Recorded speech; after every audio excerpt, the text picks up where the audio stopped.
പാരമ്പര്യം എപ്പോഴും ദൈവവചനത്തിന്റെ മൂർച്ച കെടുത്തിക്കളയും.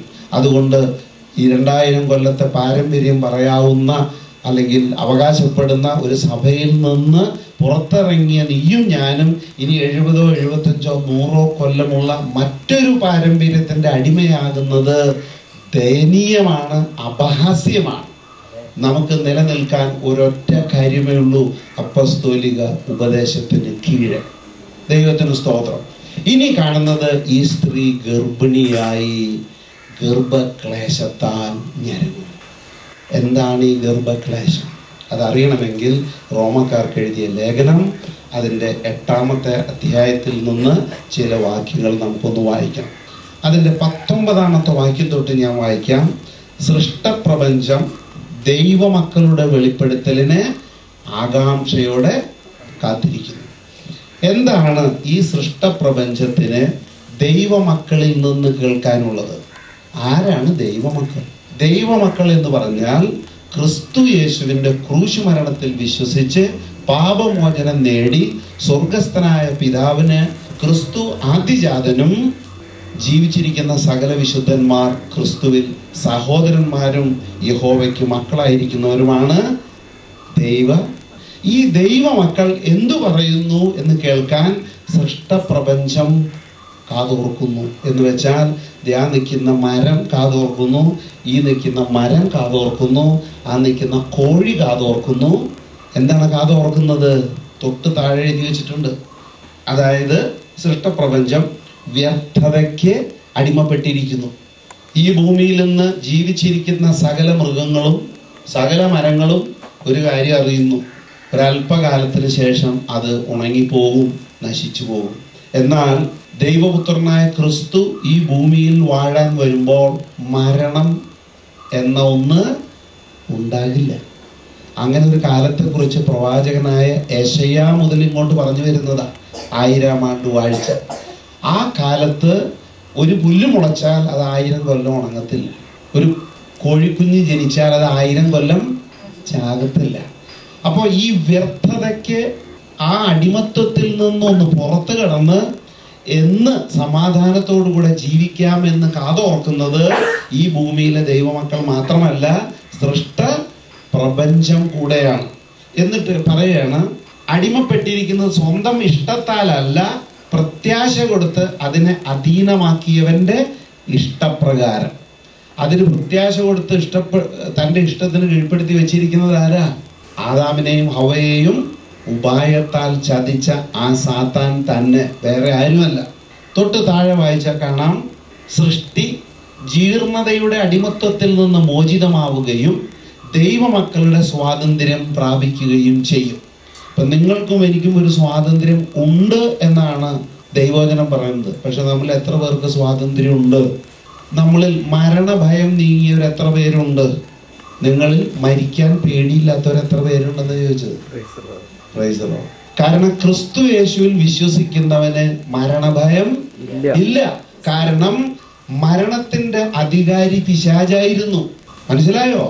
അതുകൊണ്ടാണ് എബ്രായ ലേഖനത്തിൽ കാണുന്നത്, മരണാധികാരിയായിരുന്ന പിശാചിനെ തൻ്റെ മരണത്താൽ തോൽപ്പിച്ച് ജീവിതകാലം മുഴുവൻ മരണഭയത്തിൽ കഴിയുന്നവരെ അവൻ തൻ്റെ മരണത്താൽ സ്വാതന്ത്ര്യം നൽകി അനുഗ്രഹിച്ചു.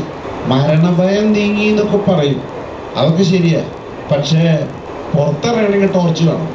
തലവേദന വന്നാൽ ഉടനെ പാരസെറ്റമോളും വേണം. നീങ്ങിപ്പോയത് എന്താണ്? പാട്ട് പാടുമ്പോൾ പറയും നീങ്ങിപ്പോയതിൻ്റെ ഭാരങ്ങൾ. ഇവിടെ ഇരിക്കുമ്പോഴും ചിന്തിക്കുന്ന റേഷൻ മേടിക്കുക എങ്ങനെയാണെന്നായിരിക്കും. കാരണം പാട്ട് എഴുതി വെച്ചിട്ടുണ്ടല്ലോ പാടാൻ.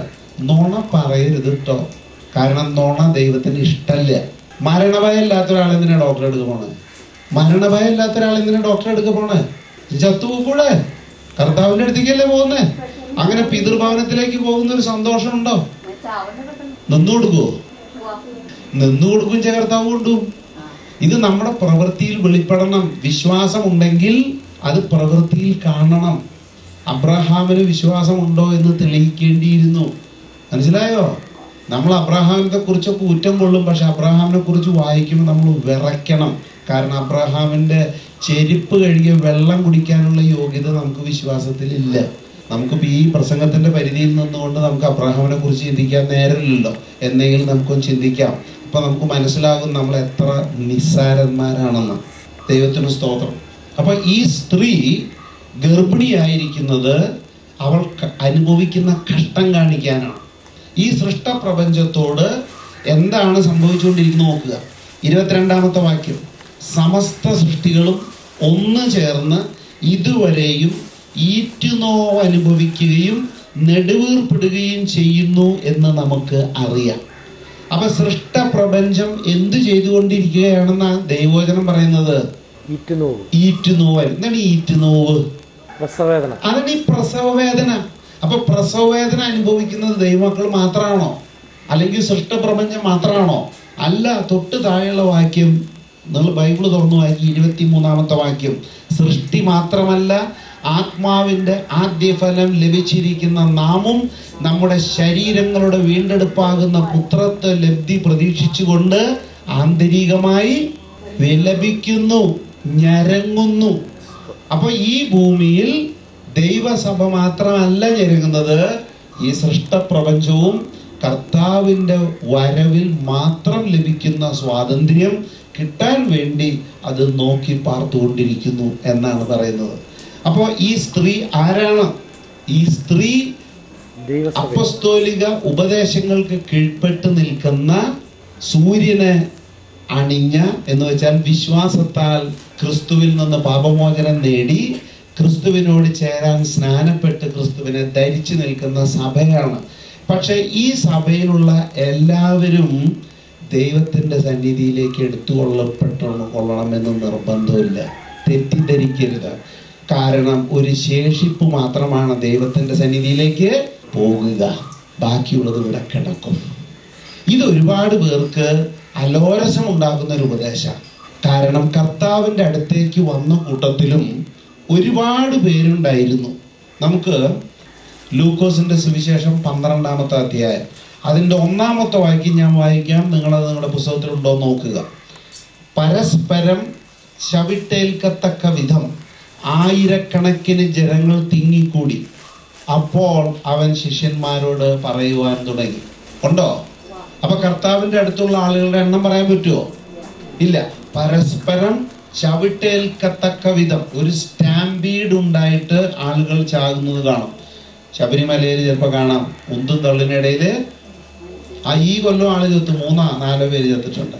അപ്പൊ കർത്താവിൻ്റെ അടുക്കൽ വന്നുകൂടിയത് ആയിരക്കണക്കിന് ആളുകളാണ്. പക്ഷെ കർത്താവ് 1-ാമത്തെ വാക്യം പറയാൻ തുടങ്ങുമ്പോൾ ആയിരക്കണക്കിന് ആളുണ്ട്. അതേ അധ്യായത്തിന്റെ 32-ാമത്തെ വാക്യം പറയുമ്പോൾ എത്ര ആളുണ്ടെന്ന് അറിയാമോ? ഒന്ന് വായിച്ചേ. മതി. അപ്പൊ എന്താ ഈ ചെറിയ കൂട്ടായി?